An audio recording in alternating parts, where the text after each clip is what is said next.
السلام علیکم، کیسے ہیں آپ سب لوگ؟ امید ہے کہ خیریت سے ہوں گے۔ آدھا سال ہمارا یہ کہتے ہوئے گزر جاتا ہے پانی نہیں ہے، ہائی گرمی، جھیلیں خشک ہو گئیں، ڈیمز میں پانی نہیں ہے، لائٹ نہیں آ رہی، اور آدھا سال یہ کہتے ہوئے گزر جاتا ہے سیلاب آ گیا، بارش ہو گئی، نقصان ہو گیا، گٹر بھر گئے، پانی جو ہے وہ سیلاب بن کے بستیوں میں گھس گیا۔ کیا قسمت ہے ہم پاکستانیوں کی بھی، اتنا ٹیکس دیتے ہیں، ہر چیز پہ ٹیکس لگا ہوا ہے، اور پھر بھی ہمیں کوئی سہولیات کے نام پہ ریٹرن نہیں ملتا۔ اس ملک میں گٹر کس نے صاف کرنے ہیں؟ نالے کس نے صاف کرنے ہیں؟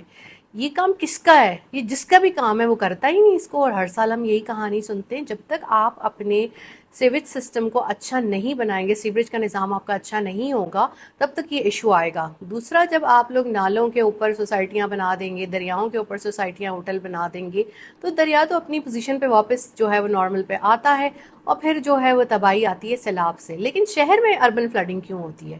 وہ اسی وجہ سے ہوتی ہے کہ جب وہاں پر ندی نالوں کو صاف نہ کیا جائے، نیا سسٹم نہ بنایا جائے، وہاں پر پانی کھڑا رہے، پانی کو ہٹانے کا کوئی ذریعہ نہ ہو، پھر جو ندی نالے ہیں ان کو تنگ کر کے جو ہے پلاٹس کاٹ دیے جائیں، تو اربن فلڈنگ ہوگی۔ اور جب یہ سب ہونے سے پہلے آپ کی شہری حکومتیں، صوبائی حکومتیں تیاری نہ کریں، تو آپ کی قسمت میں یہ لکھ دیا گیا ہے کہ آپ کی گاڑی سیلاب میں ڈوب جائے گی، آپ کی دکانیں، آپ کے گھروں میں پانی آ جائے گا، اور پھر جو بھی ہوگا وہ آپ جانیں اور آپ کی جیب جانیں۔ حکومت نے آپ کے لیے یا آپ کو کوئی کمپنسیٹ بھی نہیں کرنا۔ لیکن اس موسم میں احتیاط کریں، خاص طور پہ برقی آلات کے ساتھ، گیلی جگہوں کے اوپر ننگے پاؤں نہ جائیں، بلا وجہ کھمبوں کو نہ چھوئیں، کیونکہ چیک اینڈ بیلنس کا سسٹم نہیں ہے، پھر سانحات ہو جاتے ہیں تو پھر بہت دکھ ہوتا ہے۔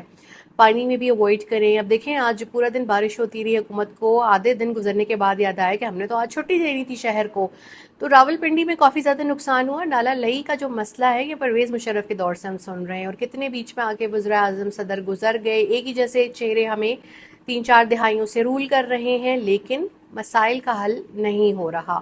اب اس وقت جو ہے وہ رین ایمرجنسی لگی ہوئی ہے، ہمارے پاس ڈیمز نہیں ہیں، ہمارے پاس بڑے چھوٹے ذخیرے بھی نہیں ہیں۔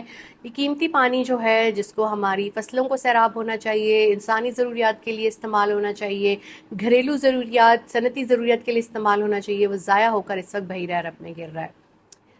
کرنا کیا ہے؟ پتہ نہیں کس نے کیا کرنا ہے، مجھے نہیں پتا، لیکن آپ لوگ خود اپنے طور پہ یہ کر سکتے ہیں کہ اپنے علاقے میں چھوٹا سا خود ہی ایک ریزروائر بنا سکتے ہیں اپنی سوسائٹی میں۔ اس رین واٹر کو آپ لوگ بعد میں یوز کر سکتے ہیں، پیوریفائی کر سکتے ہیں اس کو تمام کاموں میں۔ میں اس دن ایک جگہ پہ گئی، فیصل ہل اور B17، ان لوگوں نے اپنے ڈیمز بنائے ہوئے ہیں چھوٹے چھوٹے پانی کے ذخیرے کے لیے، تو وہ اپنی بجلی بھی پیدا کر سکتے ہیں اور پھر پانی بھی جو ہے اپنی سوسائٹی کو پرووائڈ کر سکتے ہیں۔ تو ایسی چیزیں جو ہیں وہ دوسرے لوگوں کو بھی کر لینی چاہیے۔ جو ڈیم نہیں بنا سکتے وہ چھوٹا ذخیرہ ٹینکی بنا سکتے ہیں، ایون گھر کے اندر آپ ٹینکی لگا سکتے ہیں، اس رین واٹر سے آپ پودوں کو پانی دے سکتے ہیں، گاڑی کو دھو سکتے ہیں، گھر کو دھو سکتے ہیں، دیگر ضروریات کے لیے استعمال ہو سکتا ہے۔ لیکن جب بڑے پیمانے پہ کام نہیں ہو رہا تو لوگ پھر اس کو کیوں جو ہے وہ چھوٹے پیمانے پر بھی امپلیمنٹ کریں گے؟ نہ سیویج سسٹم ہے، نہ رین واٹر مینجمنٹ ہے، نہ واٹر مینجمنٹ ہے، پھر ہمارے کوئی ریسکیو ریلیف سروس نہیں ہے۔ کتنے لوگ پانی کے ریلوں میں پھنسے ہوئے تھے، کیونکہ ایک دم سے پانی آ جاتا ہے نا، کسی کو بھی شوق تو نہیں ہوتا کہ وہ ایسی جگہ پہ پہنچ جائے۔ لوگ ضرورت کے تحت باہر نکلتے ہیں، ہر کوئی تفریح کرنے تو نہیں نکلتا۔ لیکن کیا کہہ سکتے ہیں، 10-15 سال سے میں یہ کہہ رہی ہوں کہ درخت لگا لو، ڈیم بنا لو، چھوٹے ذخیرے بنا لو، صوبائیت لسانیت نہیں کرو، کسی کی ویلی نہیں ہے، بس چل رہا ہے تو چل رہا ہے کہ جیسے چہرے ہمیں رول کر رہے ہیں، جن کے آباء و اجداد کچھ نہیں کر سکے، ان کے آل اولاد ہمارے لیے کیا کچھ کریں گے۔